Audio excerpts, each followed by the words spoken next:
जी हाँ दोस्तों, आखिर भारतीय जनता पार्टी नीतीश के खिलाफ वो कौन सी रणनीति के तहत कदम उठा रही थी जिसे नीतीश ने फेल कर दिया। आखिर बीजेपी द्वारा नीतीश का मोदी कैबिनेट में जगह दिए जाने के ऑफर को नीतीश ने क्यों ठुकराया। नीतीश ने पंजाब में अकेले चुनाव लड़ने का ऐलान करके बीजेपी की कौन सी चाल ध्वस्त की है। स्वागत है आप सभी का, आप देख रहे हैं द राजनीति का विशेष सेगमेंट खबर और विश्लेषण। मैं हूं जब्बार खान। दोस्तों, देश की राजनीति एक बड़े दिलचस्प मोड़ पर है। एक तरफ आंध्र प्रदेश से होने वाली सुगबुगाहट तो दूसरी तरफ बिहार से। दोस्तों, दो प्रमुख बिंदु आप अपने जहन में रखें। एक ये कि नीतीश कुमार को केंद्र में लाकर मंत्री बनाने के लिए भारतीय जनता पार्टी इतनी उतावली क्यों है। दूसरा, नीतीश ने वो कौन सी कड़ी भाप ली है जिसे उनकी पार्टी का भी आने वाले दिनों में हर्ष, उद्धव और ममता की तरह भाजपा करना चाहती है, जिसका नीतीश ने तोड़ निकाल लिया। आपको पंजाब एपिसोड आगे बताते हैं दोस्तों। उससे पहले केंद्र में नीतीश को मंत्री बनाए जाने की ऑफर जिसे नीतीश ने ठुकरा दिया। दरअसल बीजेपी केंद्र में नीतीश को मंत्री बनाकर अपने हिसाब से नीतीश को चलाने की कोशिश में थी, जबकि नीतीश खुद मंत्री न बनकर जेडीयू के किसी और नेता को मंत्री बनवाना चाहते हैं। मगर मोदी शाह उस पर तैयार नहीं। आपको बताते हैं बीजेपी क्यों चाहती है कि नीतीश मंत्री बने। इसके दो कारण हैं। नंबर एक, मुख्यमंत्री पद छोड़ने के बाद नीतीश कुमार ने पार्टी कार्यकर्ताओं और जनता से वादा किया था कि वो बिहार के बीच में रहकर जमीनी स्तर पर काम करेंगे। केंद्रीय मंत्री बनने से उनका ध्यान पूरी तरह देश पर केंद्रित होना मजबूरी होगी, जिससे बिहार में संगठन पर पकड़ कमजोर होगी। दूसरा, बढ़ती उम्र के कारण वो दिल्ली की व्यस्त और भागदौड़ भरी राजनीति के बजाय बिहार में रहकर मार्गदर्शक की भूमिका निभाना ज्यादा पसंद करते हैं, जो बीजेपी को सूट नहीं करता। मगर मोदी शाह के नैरेटिव को दरबारी मीडिया किस तौर पर दोस्तों फैला रहा है। मोदी शाह क्या नैरेटिव फैला रहे हैं, आप चौंक जाएंगे। जाहिर है, गोदियों को मोदी शाह के द्वारा दिया गया नैरेटिव है। उनके तीन कारण हैं। एक, नीतीश कुमार के पास रेलवे, कृषि और भूतल परिवहन जैसे महत्वपूर्ण केंद्रीय मंत्रालय को संभालने का लंबा तजुर्बा रहा है। केंद्र में उनकी मौजूदगी से मोदी सरकार को नीतिगत फैसलों में मजबूती मिलेगी। गजब है। मगर दोस्तों, मैं आपको बताऊं, यह महज बकवास और लोगों को भ्रमित करने वाली बात है, क्योंकि मोदी शाह को तो अपने मंत्रियों के मशवरे की जरूरत ही नहीं होती। सभी मंत्रालय तो पीएमओ चलाता है, मतलब प्रधानमंत्री का दफ्तर। दूसरा नैरेटिव सुनिए। जेडीयू के राष्ट्रीय अध्यक्ष होने के नाते दिल्ली में उनकी उपस्थिति से बीजेपी और जेडीयू के बीच राष्ट्रीय स्तर पर बेहतर तालमेल बनेगा। मोदी शाह की जोड़ी उनके कद का उपयोग राष्ट्रीय स्तर पर करना चाहती। मगर दोस्तों, मैं आपको बताऊं कि महज ढकोसला है। बीजेपी का मोदी शाह का मकसद अपने आसपास रखकर अपने हिसाब से नीतीश को चलाने के लिए मजबूर करना है। तीसरा नैरेटिव जो बीजेपी चलवा रही है, बिहार में मुख्यमंत्री पद से हटने के बाद नीतीश कुमार को केंद्र में बड़ा और सम्मानजनक पोर्टफोलियो देना एनडीए गठबंधन के भीतर उनके सम्मान और संतुलन के बनाए रखने के लिए जरूरी है। ये दरबारी मीडिया बता रहा है। मगर दोस्तों, अगर ऐसा ही होता तो मुख्यमंत्री से हटा करके राज्यसभा क्यों भेजते। मैं आपको बताऊं कि इसके पीछे कारण सिर्फ बिहार के नीतीश वाले वोटर रहे और कुछ नहीं। पिछड़ा, ईबीसी, एक्सट्रीम वोटर।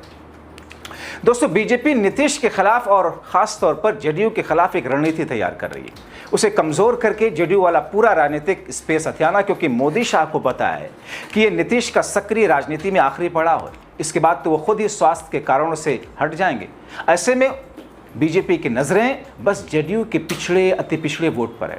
मतलब दूध में से मक्खी की तरह पूरी तरह निकालकर जेडीयू को फेंकना चाहती। इसीलिए एक नया प्लान तैयार किया। लेकिन नीतीश कुमार और उनके भरोसे वालों को यह समझ आ गया और उन्होंने भी मोदी शाह के नहले पर दहला कर दिया।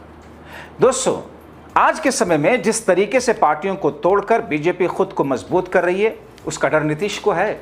उनको पता है कि अभी जेडीयू तोड़ना बीजेपी के लिए आसान है, मगर किसी तरह इसे अगर राष्ट्रीय स्तर का दर्जा हम दिला ले जाए अपनी पार्टी को, तो फिर बीजेपी के लिए 2/3 के इकट्ठा होने के बावजूद जेडीयू तोड़ना आसान नहीं होगा, क्योंकि 4 राज्यों में संगठन के नेता, पदाधिकारी को अपनी तरफ कर पाना बीजेपी के लिए आसान नहीं होगा। और जेडीयू के संविधान के अनुसार बीजेपी के लिए उसे तोड़ पाना आसान और नहीं होगा।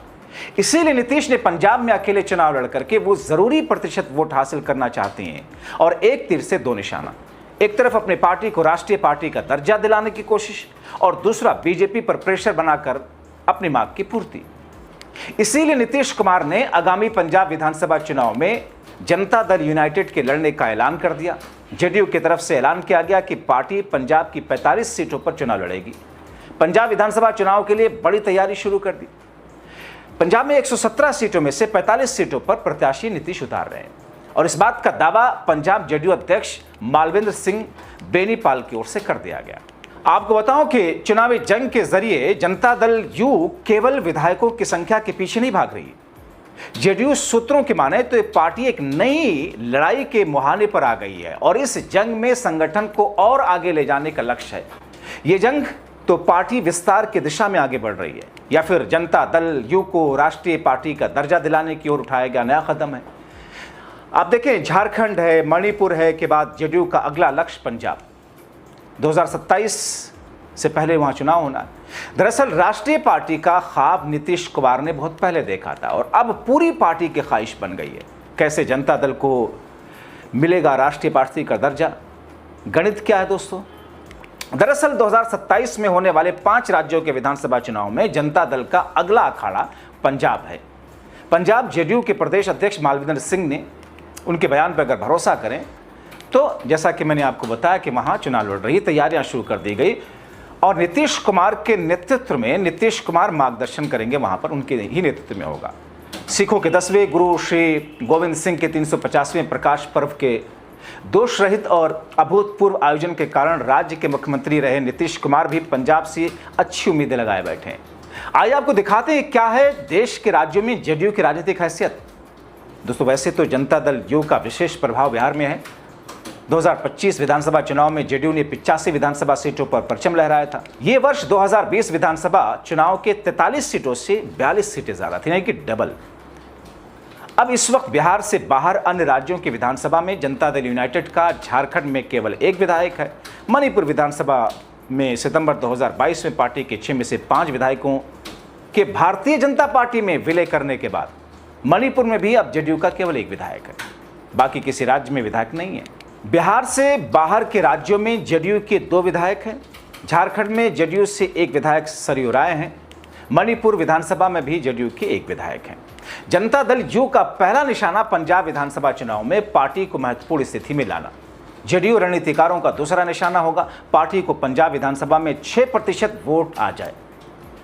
6% वोट, यही महत्वपूर्ण है। दरअसल 4 विधानसभा चुनाव में अगर जेडीयू को 6% वोट आ जाते हैं तो उसे राष्ट्रीय पार्टी का दर्जा मिल जाएगा। जेडीयू आगामी उत्तर प्रदेश और पंजाब चुनाव में 6% वोट हासिल करती है तो 3 राज्यों में पार्टी का विस्तार संभव है। अगर 5 राज्यों में कोई और विधानसभा चुनाव में शामिल होने की रणनीतिक घोषणा हो और चुनाव के बाद बिहार समेत 4 राज्यों में 6% वोट आ जाए तो भी जेडीयू राष्ट्रीय पार्टी का दर्जा पा जाएगी। अब पंजाब में विधानसभा चुनाव खबरें ये हैं कि फरवरी 2027 के बजाय नवंबर 2026 में यानी कि इसी साल कराए जाएंगे। इसका मतलब ये हुआ कि इन सरकार और बीजेपी अंदर खाने कुछ रणनीति बना रही। पंजाब के प्रदेश अध्यक्ष ने कहा कि जिस तरीके से नीतीश कुमार ने पटना में प्रकाश पर्व का आयोजन किया था उससे पंजाब के सिख समुदाय काफ़ी प्रभावित हैं। पंजाब के सिखों में बिहार के पूर्व सीएम नीतीश कुमार के प्रति काफ़ी श्रद्धा विश्वास है। पंजाब में नीतीश कुमार की छवि काफ़ी अच्छी है। मुख्यमंत्री रहते नीतीश कुमार ने पटना साहिब में प्रकाश पर्व के दौरान जो व्यवस्था दी उसके बाद वहां के सिख समुदाय और लोगों में नीतीश के प्रति सकारात्मक संदेश गया है। तो जाहिर तौर पर नीतीश कुमार इन रणनीतियों को किस तौर पर ध्वस्त करते हुए, क्योंकि इस बीच में नीतीश और नायडू की बातें आमतौर पर होती रहती हैं। दोनों ही पार्टियां अपने अपने अस्तित्व को बचाए रखने की जद्दोजहद में हैं। इसीलिए नीतीश का ये मूव बीजेपी के लिए एक बड़ा झटका होगा, उसकी उम्मीदों को, उसके पंख को कतर देने का। आप क्या सोचते हैं? अपने राय कमेंट बॉक्स में जरूर लिखें।